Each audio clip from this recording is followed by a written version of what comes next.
WCBI News at 10 starts now.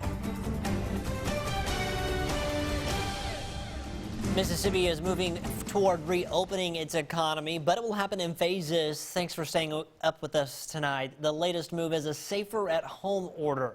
It will be in effect for 2 weeks beginning Monday. Courtney Ann Jackson has some of the highlights. The safer at home order isn't a green light for you to go back to day-to-day activities as usual. I continue to ask you, please stay at home as much as you possibly can. You still have to be smart. What the order will do is allow a pathway for more businesses to open, including foot traffic into retail spaces that previously were not allowed to have customers inside. Newly opened retail stores have to reduce capacity by at least 50% to avoid crowds. Businesses have to follow CDC and health department guidelines, like sending sick employees home, wearing masks, screening for symptoms, and social distancing as much as possible. Restaurants and bars will have to keep operations to curbside and delivery. The order will not allow for the reopening of theaters, gyms, salons, or tattoo parlors. Close interpersonal contact between those in nail salons and barbershops, etc., and their customers. By definition, you cannot do someone's nails or cut someone's hair without touching them. The state health officer notes there is a strong level of personal responsibility that comes along with the changes. Still, the most important things that people can do are in their own hands. It's going to be maintaining social distancing, not attending social gatherings, making sure it's important to be around the same people you're going to be around, right? So if you're around 10 people, but they're different people all throughout the day, that doesn't really count. Another significant change with the new order, elective medical and dental procedures will be allowed to resume. Courtney Ann Jackson, WCBI News. Something else to note here, the order specifies that those in the most vulnerable populations, elderly and those with underlying conditions, should continue to shelter in place. Not everybody is on the same page when it comes to keeping restrictions in place. Some states are going further than others to get business flowing again. Georgia is letting some business owners go back to work, and as CBS's Mark Strassman finds, not everyone is backing the move. God, I haven't seen you forever. In a state with nearly 900 COVID-19 deaths, Nakia Lawrence needed her roots done. Jason Griggers reopened his salon today. Georgia's governor said he could. Griggers took her temperature, made her sign a waiver, and got to work behind a face shield. Know that we're doing everything within our means to make it safe. But outside Georgia's governor's mansion, drive-by protesters jeered today's reopening and Governor Brian Kemp. His executive order includes salons, gyms, tattoo parlors, and bowling alleys. The blowback was immediate. Critics said too soon, too risky. President Trump criticized the decision. I'm not happy about it, and I'm not happy about Brian Kemp. Health officials noted America today crossed the 50,000 deaths mark in this contagion. We're concerned about the infections. You know, we don't want to see a second wave of infections now. And in Atlanta, 200 Atlanta businesses posted they would stay shut. I think it's irresponsible to open at this point. And Netta Honivar owns Tough Love Yoga, closed since mid-March. I really, putting people's lives at risk. You can't bring people back to life, but you can start a business again. It's not just Georgia. In Dallas, Texas, the North Park Mall started retail to go today. Parking lot pickups only. Oklahoma and Michigan also had limited reopenings today. And next Monday, Tennessee, Minnesota, and Colorado will join them. Today's protesters in Wisconsin want the same. It's part of America's latest polarizing divide, deciding when and how to reopen the economy. That people are still a little nervous and skittish to get out. Back at the salon outside Atlanta, Jason Griggers and Nakia Lawrence both said they're conflicted. Everything is going to take baby steps, and I'm happy, that we're doing that, and I'm happy to help support the salon do that. The salon was closed for 5 weeks. Griggers was burning through savings. I think people are a little nervous right now, and it's totally understandable. I get it. I'm a citizen too. With proper social distancing, houses of worship here can start having in-person services this weekend. And on Monday, restaurants can start seating customers. But the question no one can truly answer yet, is it safe? Mark Strassman, CBS News, Atlanta. Weather picture perfect today across North Mississippi and West Alabama. Louisville, Mississippi, our time-lapse camera here today. Not too bad. A lot of sunshine now. As we look west this afternoon and this evening, the clouds coming on in. And we do have a few blips on radar. A lot of these showers probably not reaching the ground, although there could be a little bit of rain out there by Eupora right now in Webster County. We have a bigger batch of storms and showers back to the west right now. That will fall apart as it comes on in, but we do suspect there will be some showers, maybe even a few thunderstorms around here during the night, but no strong or severe weather is expected in our area. How about that? Upper 50s to around 60 for our lows tonight. And as we look ahead at your Saturday, generally low to mid 70s south, a little bit cooler with a chance for a few showers in the far north tomorrow. We'll talk about it more in detail coming up. The shelter-in-place orders are having an impact on facilities that help people overcome drug and alcohol addiction. Our Allie Martin tells us about a Monroe County ministry forced to suspend its treatment program to keep residents and the public safe. Things are unusually quiet at the headquarters of Broken Lives Ministry. Before the middle of March, there were 90 men living on site. Residents at the faith-based program attend daily Bible studies and are required to find a job. They are taken to and from work by ministry staff every day. But once concerns about the coronavirus began to increase, tough decisions had to be made that would impact the men and the ministry. If they had a place to go or could go back home, you know, that they could go home if you know, whoever they were living with or whoever they was with was okay with it. If not, then they could stay here, but they would be quarantined. We would not be going out to jobs. They'd all have to stay here. For Shane Scribner and ministry board members, the potential for a resident to contract the virus while on a job site and bring COVID-19 back into the facility was too much of a risk. 13 men are living at the ministry, taking part in Bible studies and church services, with no visitors or guests from the outside.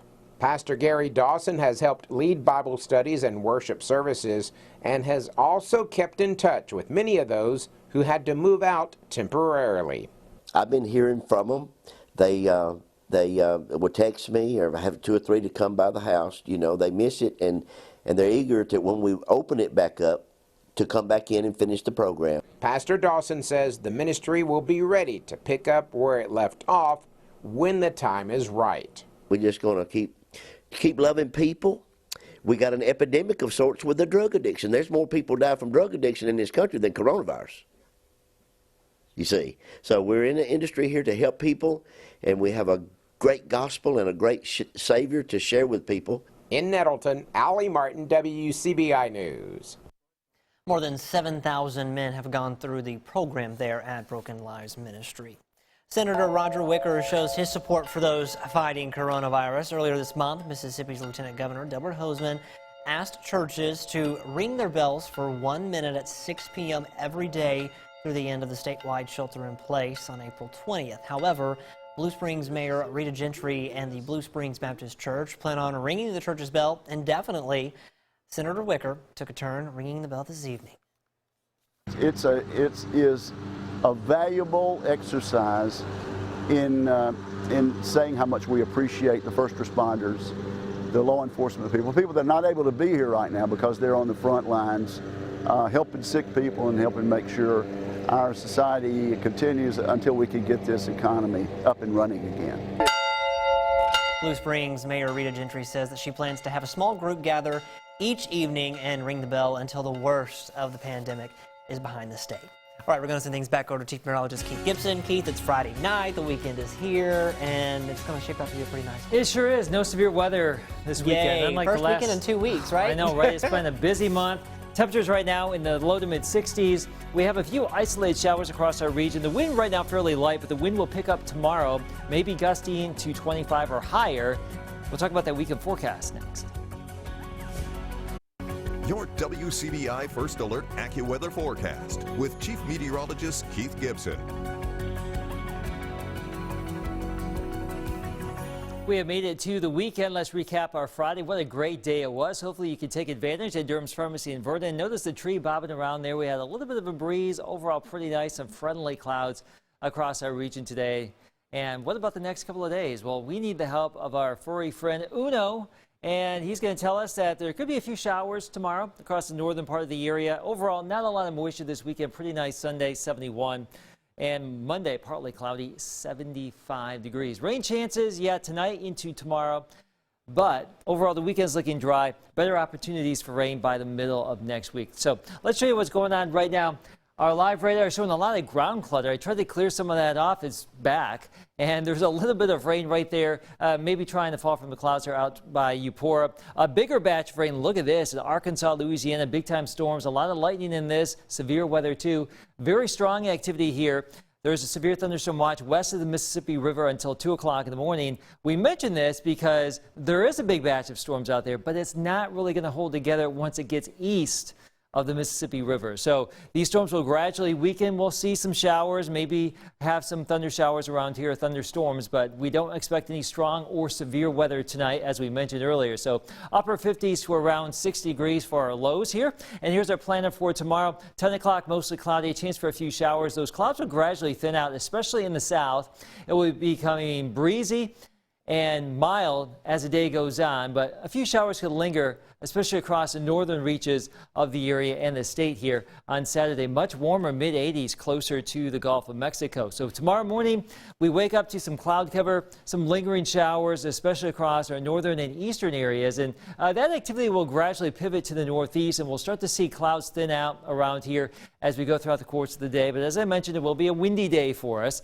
As we get into our Sunday, we may get clipped by a few clouds here at times during the course of the day, but overall, no active weather. And that's a miracle considering the Sundays we've had, really the last 3 Sundays here. Strong to severe storms in the region. Not this weekend, though.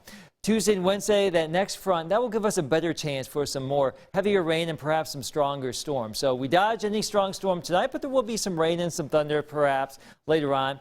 And there's your AccuWeather 7-day forecast. 74 tomorrow, 70 Sunday, 75 Monday. Upper 70s to around 80 Tuesday, Wednesday, and then some pretty nice weather by Thursday and Friday. Coronavirus and shelter-at-home orders are making it more difficult for some folks to find that home. We take a closer look when we come back. You're watching WCBI News at 10 with Scott Martin.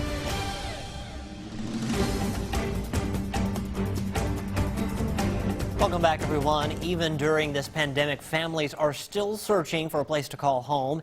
In the real estate market, potential home buyers are on the hunt to purchase a home just for the right price. Our Stephanie Poole talked with 2 local agents who say the COVID-19 threat has affected the home buying process.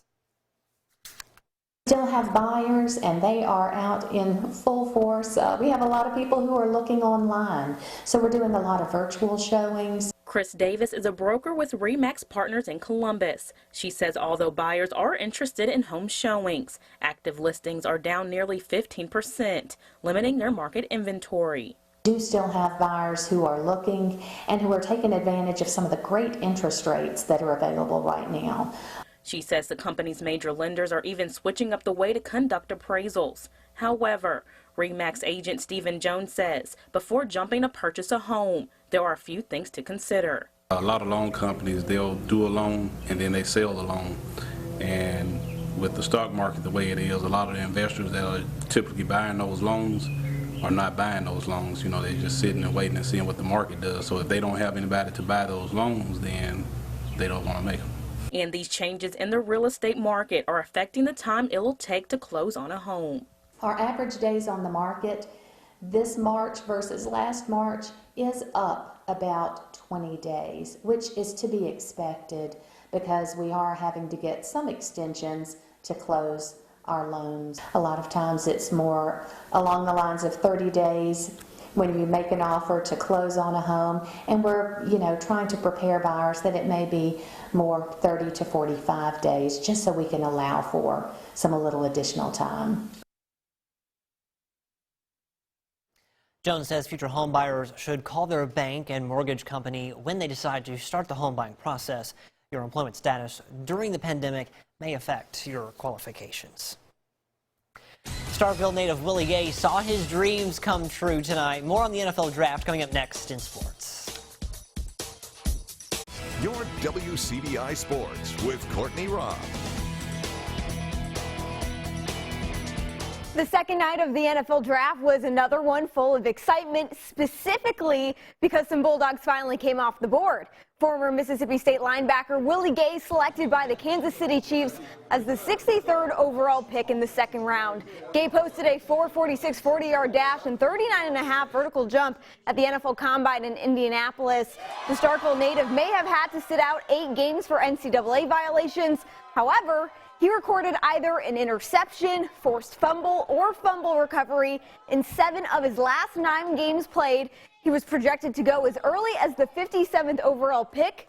Now the strong and physical linebacker is headed to join Andy Reid's squad, the reigning Super Bowl champs. Man, God is good, man. You know, I'm really speechless. You know, I'm just ready to go to work. You know, got guys like Teran and Chris Jones and, you know, just the linebackers there, man. And the team is great, you know, and you got guys on offense that's going to make me better each and every day.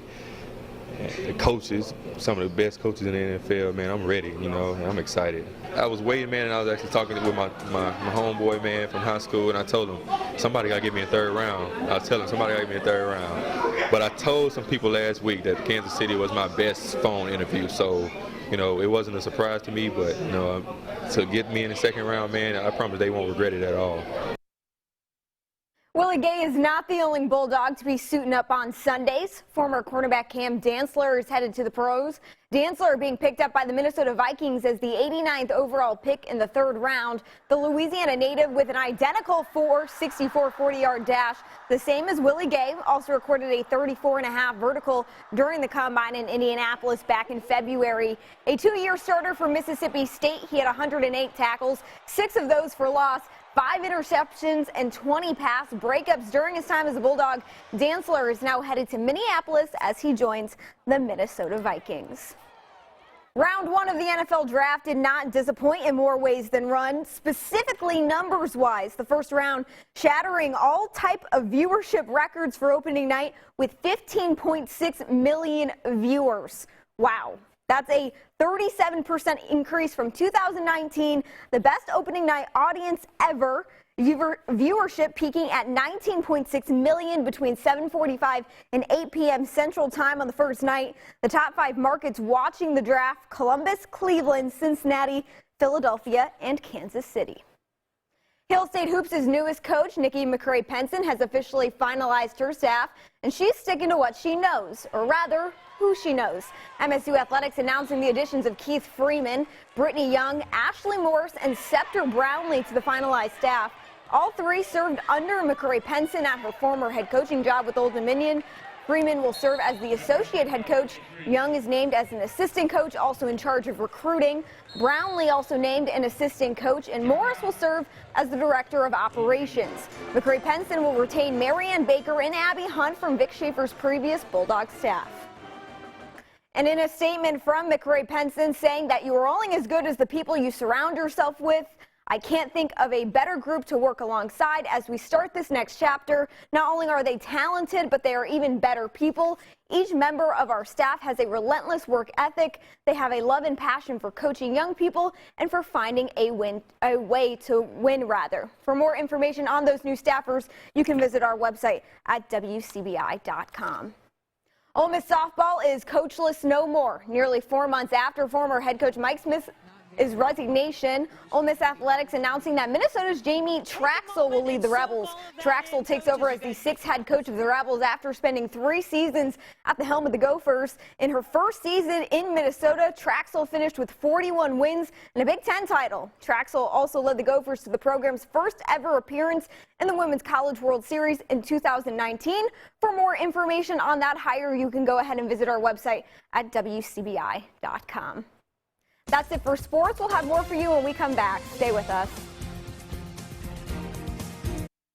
Employees with Toyota distributed food to 3,000 people in Union County. This was the 3rd of 3 mobile food pantries organized by the automaker. Recipients stayed in their vehicles during the distribution event, and CDC social distancing guidelines were maintained throughout the event. The mobile food pantry provided 750 households with groceries. We are watching our radar right now. You can see some showers and some thunder showers back to the west. Some of this will be scooting across our area tonight. As we mentioned, we don't expect any strong or severe weather around here, but yeah, there could be some thunder and lightning and some heavier downpours at times. A few lingering showers on Saturday. Most of the weekend, though, is looking pretty good. Also into Monday as well. Our next best chance for some rain and storms will be Tuesday into Wednesday, Scott. So there's your 7-day. The weekend's here. Crack the window tonight. Enjoy that rain. Get some good snoozing in. Sounds good. Thanks, Keith. Thanks for watching, everyone. Have a great weekend. We'll see you next week.